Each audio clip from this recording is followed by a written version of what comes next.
Aboard the USS Omaha, the drop bay hummed with tension.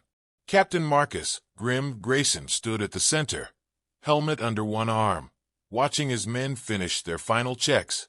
The red glow of the deployment lights cast harsh shadows over their faces, a mosaic of scars, sweat, and quiet focus.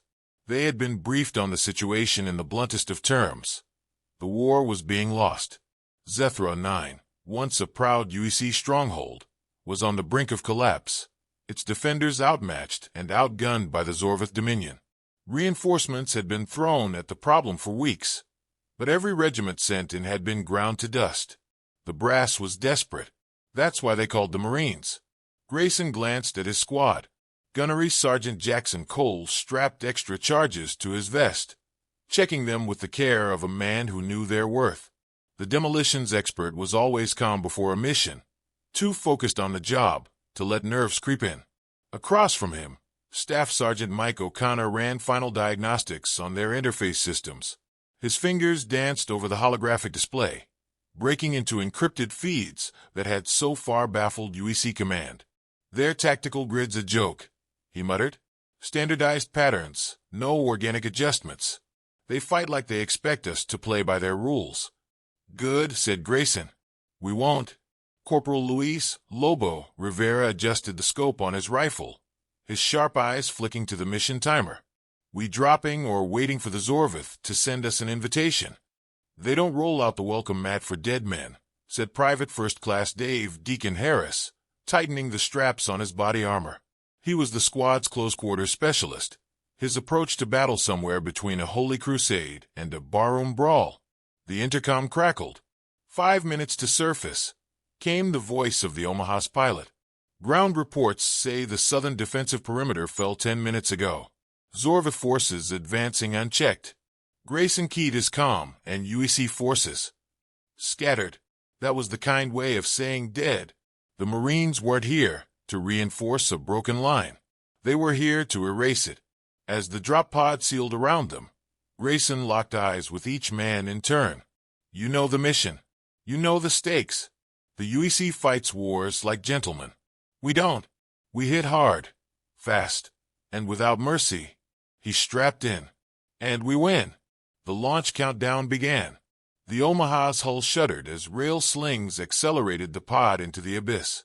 The descent was brutal, G-forces crushing them into their seats as the pod streaked through Zethra 9's turbulent atmosphere. The exterior shell superheated on entry, burning through the sky like an angry meteor. Impact warnings screamed in their helmets, but no one flinched. The crash was a thunderous eruption of metal and fire. The doors blew open, and the squad stormed into hell. Zethra 9's sky was a swirling haze of smoke and plasma fire, the air thick with the stench of burning earth and charred flesh. Wreckage from fallen UEC war machines littered the battlefield, skeletal remains of tanks and artillery pieces half buried in craters. In the distance, Zorvith walkers stalked through the ruins, their sleek, inhuman frames illuminated by pulses of violet energy fire. Grayson took it in with a glance. The battlefield was predictable. That was the enemy's weakness.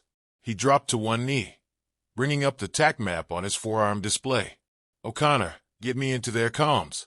Lobo, find us a route to that eastern ridge." The sniper was already moving, low and fast, his rifle sweeping the ruined terrain. "Got a trench network about 50 meters north. Lead straight to the high ground." "Perfect," said Grayson. "We move quiet, we move fast." O'Connor let out a satisfied grunt. "I'm in. They're broadcasting attack orders on an open channel. Dumb bastards are giving me everything I need." Grayson listened to the alien chatter. The Zorvith fought like a machine, calculated, regimented, precise. It made them devastating against forces that played by the rules. But against an enemy that refused to follow their script, they were vulnerable. He grinned. "We're about to rewrite the playbook." They moved through the trenches, cutting down scattered Zorvith patrols with silent, efficient brutality. Lobo's knife flashed in the gloom, and bodies fell without a sound. Cole planted charges on a wrecked UEC tank, repurposing it into an explosive trap. When they reached the ridge, the battlefield unfolded before them, A kill zone of burning UEC fortifications and advancing Zorvith columns. Targets everywhere, murmured Deacon, flexing his fingers around the grip of his shotgun. Grayson marked priority objectives. We hit their command nodes first. No orders, no coordination. Then we take out their armor. When they're blind and weak, we clean up the rest. Cole readied the detonator, his grin sharp. Let's start the show.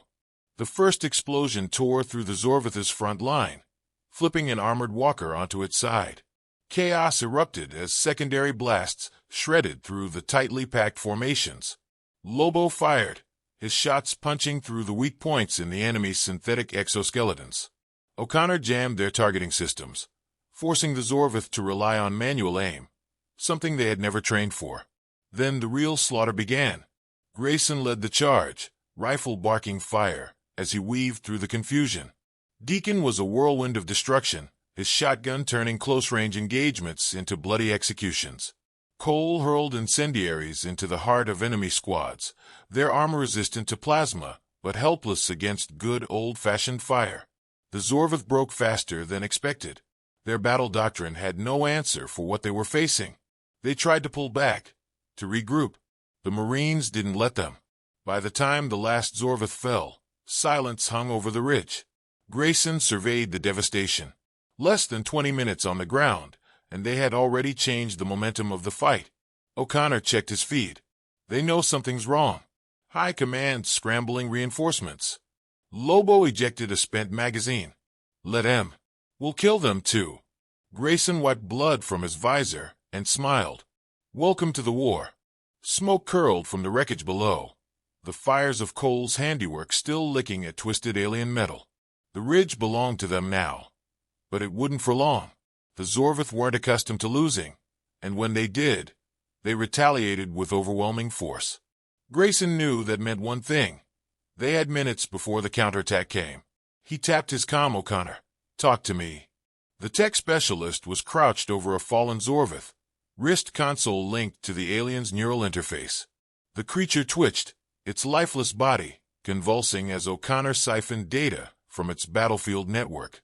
His face was illuminated by scrolling symbols, unreadable to anyone else, but clear as day to him. They're pissed, he said. We knocked out their forward command, so their frontline forces are blind. But their rear echelon just woke up, and they're moving fast. Grayson turned his gaze toward the horizon. In the distance, the sleek, insectal shapes of Zorvith transports moved across the battlefield, their bodies gleaming under Zephyr 9's dull red sky. He counted at least 3 dozen, each one packed with reinforcements. Lobo slung his rifle over his shoulder, a slow grin creeping across his face. Guess we made an impression. They'll be dropping combat walkers, O'Connor continued. Bigger ones. The kind that doesn't go down with a few well-placed shots. Cole exhaled sharply. Then we get creative. The trench below was already filled with dead Zorvith, their rigid, armored bodies twisted where they had fallen. The advantage of being human was adaptability, the ability to look at the wreckage of a battlefield and see not ruin, but opportunity. Grayson made his decision. We don't hold the ridge. We make them think we will. The squad moved quickly, stripping weapons from fallen enemies, gathering alien munitions, and setting the ground for a fight that wouldn't happen.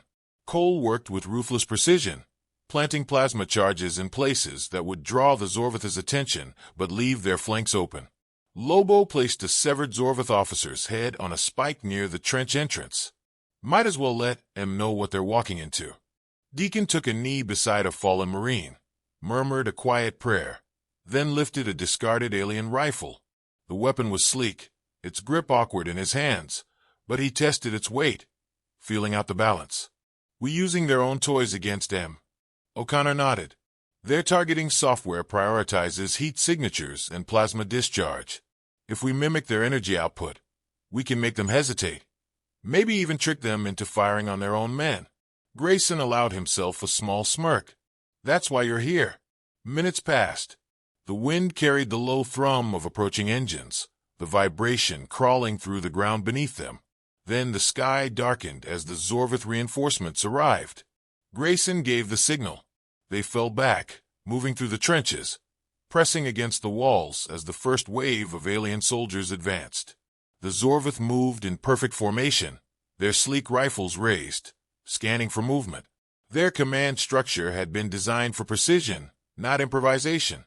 That was their flaw. Cole's first charge detonated.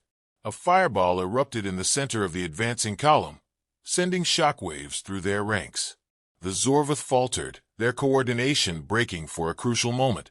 That was all the Marines needed. Lobo struck first, his stolen rifle snapping out a blue-white streak of energy that punched through an officer's skull. Before the body hit the ground, Grayson and Deacon were already moving, closing the gap with ruthless efficiency. Grayson fired 2 shots center mass, dropping a soldier before spinning and burying his combat knife in another's throat. Deacon's shotgun roared, the impact sending a Zorvith warrior sprawling. O'Connor jammed their comms, flooding the battlefield with conflicting orders. The Zorvith hesitated, confused by commands that made no sense. Then the second wave arrived. Combat walkers, towering machines of segmented armor, stomped into the trenches. Their cannons swiveled, locking onto the only remaining heat signatures, those of their own troops. O'Connor's trick had worked. The Zorvith hesitated just long enough for Cole's final trap to spring. A line of plasma charges, carefully hidden among their own fallen, detonated in sequence. The trench collapsed in on itself, swallowing the walkers in a cascade of fire and debris. What had once been a calculated, precise operation had turned into absolute chaos. The Zorvith, masters of cold efficiency, were unprepared for disorder. Grayson's team carved through the survivors.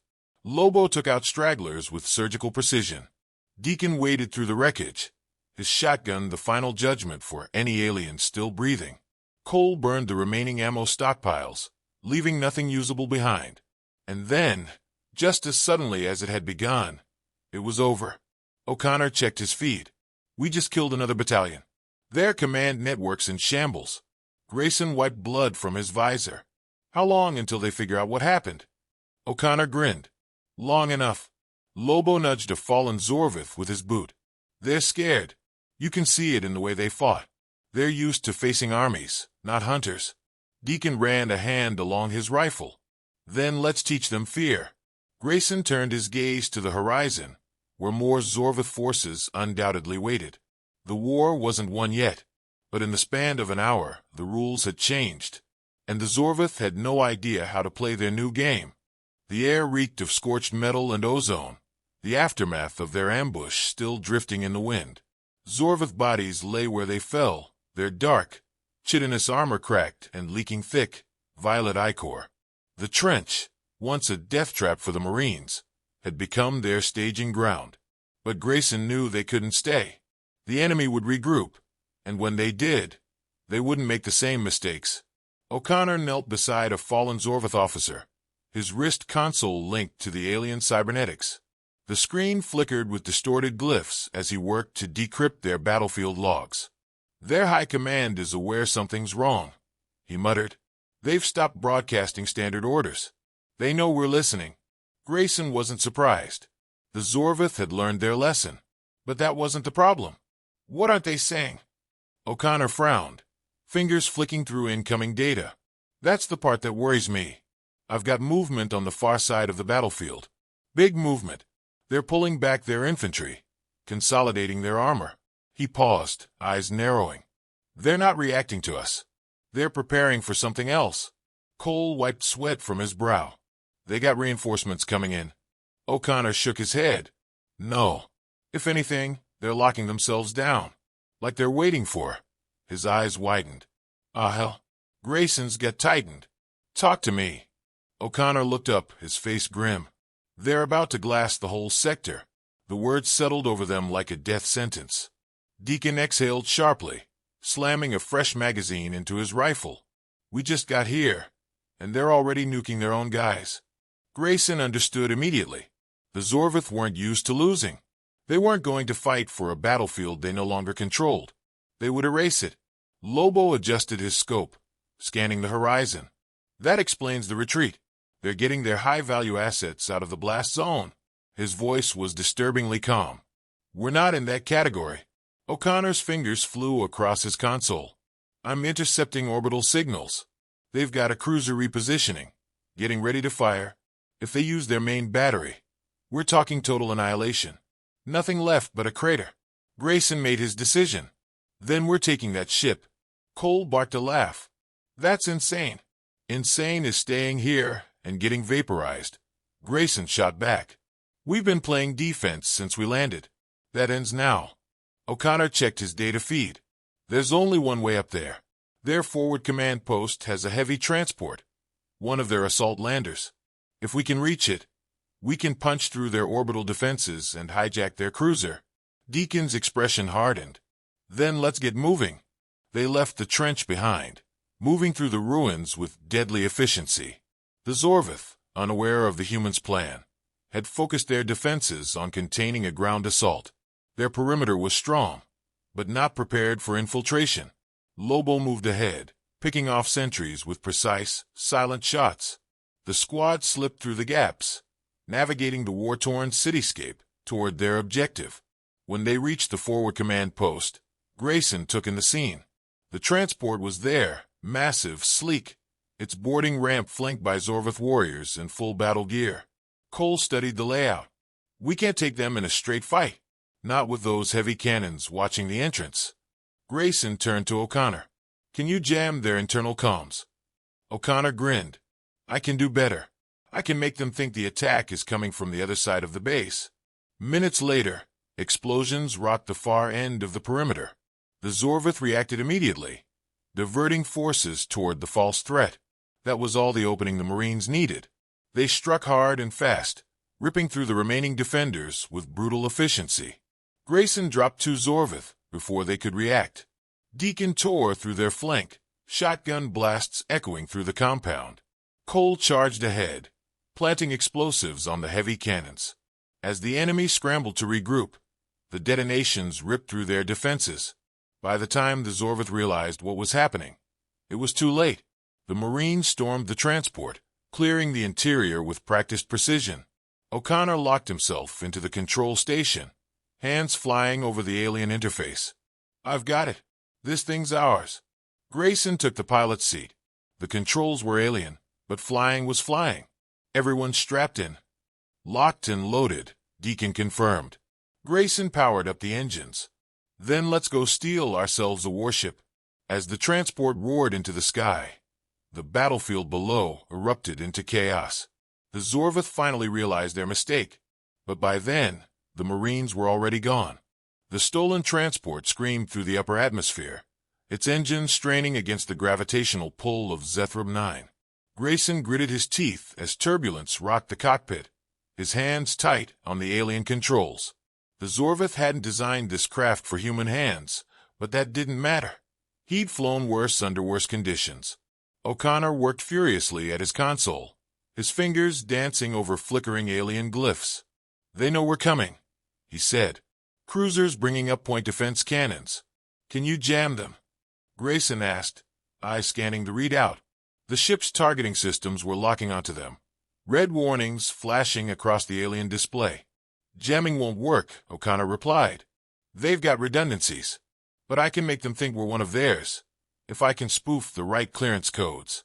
He tapped his wrist console, his brow furrowing. Give me 90 seconds. We don't have 90, Grayson muttered. Lobo peered over the cockpit's heads-up display, chewing his lip. I got an idea. He looked at Cole. You still got those charge packs? Cole nodded. Yeah. Why? Lobo grinned. Because we're about to play dead. Grayson exhaled. He knew where this was going, and he didn't hate it. O'Connor, can you fake an energy discharge? Make it look like we took a hit. O'Connor's fingers moved in a blur. I can reroute power, kill our drive signatures for a few seconds, make us look like we're drifting wreckage. Do it, Grayson ordered. A second later, the ship's engines flickered out. The Marines braced as the transport suddenly lurched, momentum carrying them toward the Zorvith cruiser like a broken comet. O'Connor dimmed the power signatures, making them appear as nothing more than battlefield debris. Cole activated the charge packs, venting bursts of plasma into space. From the cruiser's perspective, the transport now looked like a crippled husk, its reactor failing, its systems beyond saving. They're holding fire, O'Connor whispered. They think we're dead. Grayson watched the cruiser loom ahead, its massive bulk blotting out the stars. It was sleek, predatory, and bristling with weapons powerful enough to reduce an entire continent to slag. Deacon tightened his grip on his shotgun. How close do we need to be? Grayson's hands flexed on the controls. Close enough to crash into the hangar bay. O'Connor swore under his breath. They'll know something's up real fast. They won't have time to stop us, Grayson said. Hold on. He reactivated the engines in a single burst, giving them just enough speed to punch through the cruiser's docking shields. The hangar bay filled the viewport in an instant. Then they hit. The impact was brutal. The ship skidded across the deck, sparks and fire trailing in its wake. Zorvith crew scattered, their warbling cries filling the air as the transport's battered hull carved a path of destruction through their ranks. The moment they stopped moving, the Marines were already unstrapping. Lobo was first out, rifle barking. The nearest Zorvith dropped before it could react. Cole followed, planting a grenade against a bulkhead and blowing apart a cluster of scrambling soldiers. Deacon stormed forward, his shotgun tearing through alien armor like it was paper. We need to move, he growled. Grayson took point, sweeping the hangar with precise bursts from his rifle. The Zorvith were reeling, caught completely off guard. That wouldn't last. O'Connor checked his wrist console. Bridge is 4 levels up. We take that. We take the ship. Lobo yanked an alien blade from a dead officer's belt, giving it a test swing. Then let's get climbing. They tore through the ship like a force of nature, cutting down everything in their path. The Zorvith, for all their strength and technology, weren't prepared for human brutality at close range. They reached the command deck in minutes. The bridge doors were sealed, reinforced against intrusion. Cole knelt beside the control panel, planting a shaped charge. Gimme 5 seconds. The explosion ripped through the lock, sending shrapnel across the corridor. Grayson led the charge, storming into the bridge with the others at his back. The Zorvith command crew barely had time to react before they were gunned down. O'Connor ran to the nearest console, hacking into the ship's controls. We're in. Grayson stepped over the body of the Zorvith captain, looking at the viewport. The planet below was still visible, the Zorvith ground forces unaware of what had just happened. They were going to burn us off the map, Deacon said. Let's return the favor. O'Connor's hands moved swiftly, recalibrating main batteries now.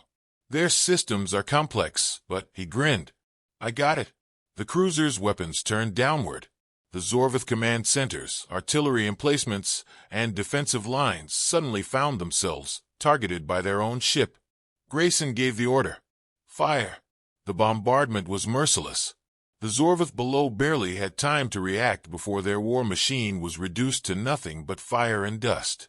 The battlefield they had once controlled was wiped clean in a matter of minutes.